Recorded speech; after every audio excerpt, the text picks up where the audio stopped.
सो क्या हाल है? बढ़िया। तो चलो शुरू करते हैं। देखो अपने होल्डिंग कंपनी कर रहे थे और होल्डिंग कंपनी का आज अपने ट्राई करेंगे कि पूरा ही सम्स कर लेते हैं।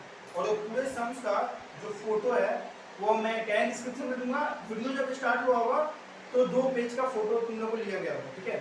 वो दोनों पेज का फोटो ले लो, स्क्रीनशॉट ले लो या फिर आप उतार लो और साथ में कर लेते हैं सम्स को। पूरा ही सम्स सोचेंगे, ट्राई करेंगे कि पूरा ही सम्स कर लेते हैं। तो चलो शुरू करते हैं।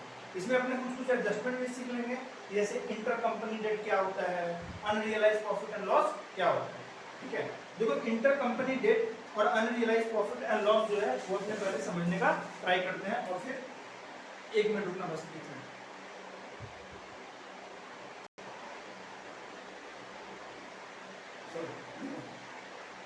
देखो इंटर कंपनी डेट क्या होता है? Inter company date,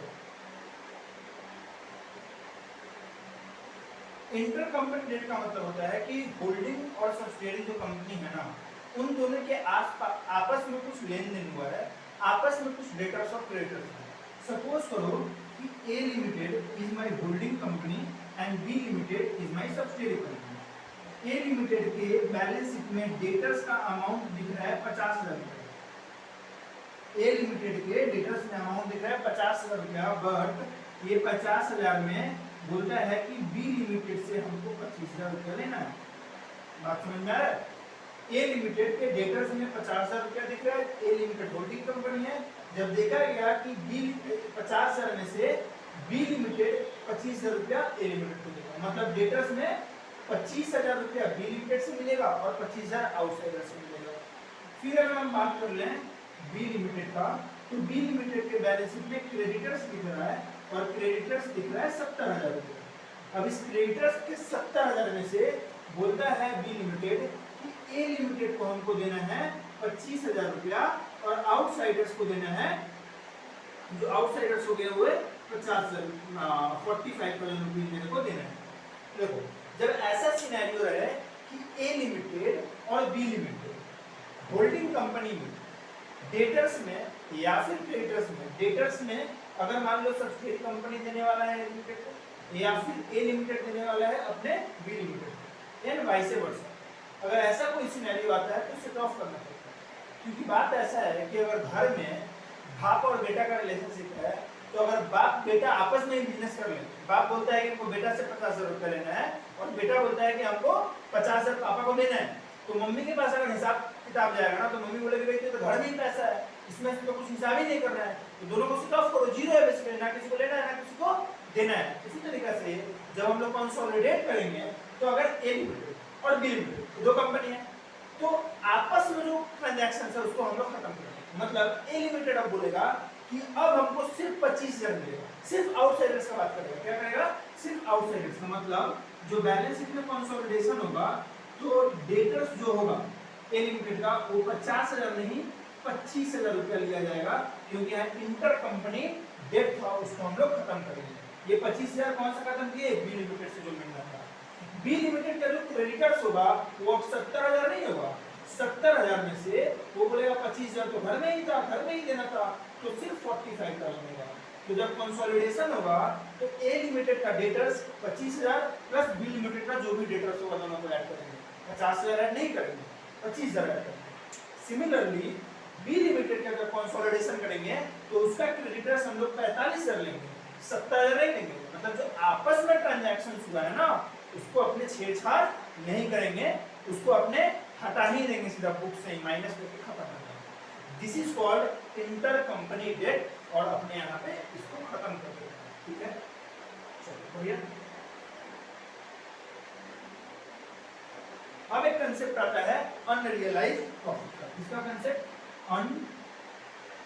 unrealise profit.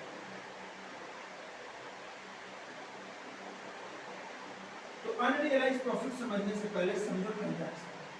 देखो ट्रांजैक्शन जो है होल्डिंग और कंपनी के, होल्डिंग कंपनी और सब्सिडियरी कंपनी के बीच में भी हो सकता है। अब ये ट्रांजैक्शन दो हाथ निकलेगा, एक निकलेगा अपस्ट्रीम और एक निकलेगा डाउनस्ट्रीम। अपस्ट्रीम ट्रांजैक्शन और एक होता है डाउनस्ट्रीम ट्रांजैक्शन। अपस्ट्रीम ट्रांजैक्शन कब होगा? अब अब है ना अपस्ट्रीम ट्रांजैक्शन, मतलब जो छोटा आदमी बड़े आदमी को सामान बेचे तो अब की तरफ जा रहा है, मतलब जब सब्सिडियरी होल्डिंग कंपनी को बेचेगा तो अपस्ट्रीम होता है, मतलब जब सब्सिडियरी लिमिटेड होल्डिंग लिमिटेड को कोई सामान बेचेगा तो इसको बोलेंगे हम लोग अपस्ट्रीम। क्या बोलेंगे? अपस्ट्रीम। और डाउनस्ट्रीम क्या होगा? जब होल्डिंग लिमिटेड सब्सिडियरी लिमिटेड को कोई सामान बेचेगा तो उसको हम लोग बोलेंगे डाउनस्ट्रीम। तो जब होल्डिंग सब्सिडियरी को बेचे तो डाउन, और जब सब्सिडियरी होल्डिंग को बेचे तो अपस्ट्रीम। तो ये होता है अपस्ट्रीम एंड डाउनस्ट्रीम ट्रांजैक्शन। अब देखो क्या होता है, कभी कभी मान लो कि सब्सिडियरी लिमिटेड ने होल्डिंग लिमिटेड को 50,000 का माल बेचा था। अब उसके स्टॉक में ये 50,000 दिख रहा था तो बेचा था, लेकिन साल के एंड होते होते क्या पता चला कि एच लिमिटेड का हम स्टॉक देखें, एच लिमिटेड का स्टॉक, उसके स्टॉक में 80,000 कितना थाउजेंड था? 80,000 माल पड़ा हुआ था। मैंने बोला ठीक है। फिर मुझे पता चला कि इस 80,000 में से ये जो 50,000 ट्रांसफर किया था ना, उसमें से 30,000 अभी भी इसके पास है, अभी भी इसके पास पड़ा हुआ है। बात समझ में आ रहा है? 80,000 इसके पास स्टॉक था। जब मैंने देखा तो 80,000 में से 30,000 जो है 30,000 ये 50,000 वाला नहीं से माल पड़ा हुआ। तो अब जब सब्सिडियरी लिमिटेड होल्डिंग लिमिटेड को जब बेचा होगा तब तो इसमें प्रॉफिट रखा होगा। बात समझ रहे हो कि नहीं समझ रहे? तो इस प्रॉफिट तो असल में कमाया हुआ नहीं है बैलेंस शीट के दिन तक। बैलेंस शीट के दिन तक ये जो प्रॉफिट है इसमें 30,000 का कुछ ना कुछ प्रॉफिट हुआ। जो माल 20,000 का बिक गया हुआ उसमें तो कमा चुके, लेकिन जो बिका नहीं उसमें तो प्रॉफिट अभी भी नहीं कमाया है। तो उस प्रॉफिट को तो मेरे को एलिमिनेट करना होगा। अनरियलाइज्ड प्रॉफिट है, उसको मतलब बाप ने बेटे को माल बेचा तो क्या बाप कमा लिया? अगर बेटा बाहर बेच देता, बेटा अगर बाहर बेच देता ना तो कमा लेता, लेकिन बेटा ने बाहर बेचा ही नहीं है, बेटा निकल रहा है तो क्या है, घर नहीं है। तो मम्मी बोले कुछ प्रॉफिट नहीं हुआ, बाप को बोले भाई तुम कुछ कमाया होना नहीं है, घर में ही माल पड़ा हुआ है। उसी तरीके से माल तो अभी घर में ही पड़ा हुआ है, तो इसमें जो भी प्रॉफिट है उसको हम लोग निकाल के सकते हैं। तो अगर मान लो क्वेश्चन में दिया है कि जो 50,000 में बेचा है ना, ये जब बेचा है तो 10% of sale as a profit, मतलब जितना माल बेचा ना उसमें 10% उसका तो प्रॉफिट है, तो उस प्रॉफिट का हिस्सा को निकाल देंगे, बच जाएगा मेरा क्या? कॉस्ट। तो 50,000 नहीं निकालना, जो माल बिक गया ना, जैसे 50,000 में से 30,000 बचा हुआ ना, यानी कि 20,000 का माल बिक चुका है, और 20,000 का माल बिक चुका है यानी कि वो माल का प्रॉफिट रियलाइज हो चुका है। जो नहीं हुआ है उसमें अपने हटा देंगे। तो देखो 30,000 का 10%, तो 3,000 रुपया क्या करेंगे अपने माइनस करके, ठीक है। अब ये 3,000 रुपये माइनस करके क्या करेंगे अपने यहाँ पे हटा देंगे सब्सिडियरी के प्रॉफिट। जब सब्सिडियरी का प्रॉफिट निकालेंगे ना, अगर पिछला क्लास देखो होल्डिंग कंपनी जो समझा रहे हैं अभी तक आई थिंक 3 वीडियो अपलोड कर चुका हूँ मैं, ये चौथा वीडियो होगा। तो अगर कोई बंदा सीधे चौथा वीडियो देख रहा है तो उसको नहीं समझ पाएगा, उसको लाइन से हर एक वीडियो देखना होगा। अगर आप 6th सेमेस्टर में हो तो आप जाओ, कोई भी मतलब आप होल्डिंग कंपनी कर रहे हो तो 1 2 3 4 एकदम लाइन से चलते जाओ। मैं बता रहा हूँ होल्डिंग कंपनी में आपको कभी दिक्कत नहीं, एकदम हार्ड नहीं है, एकदम इजी है, लेकिन आपको लाइन से सारा वीडियो देखना है।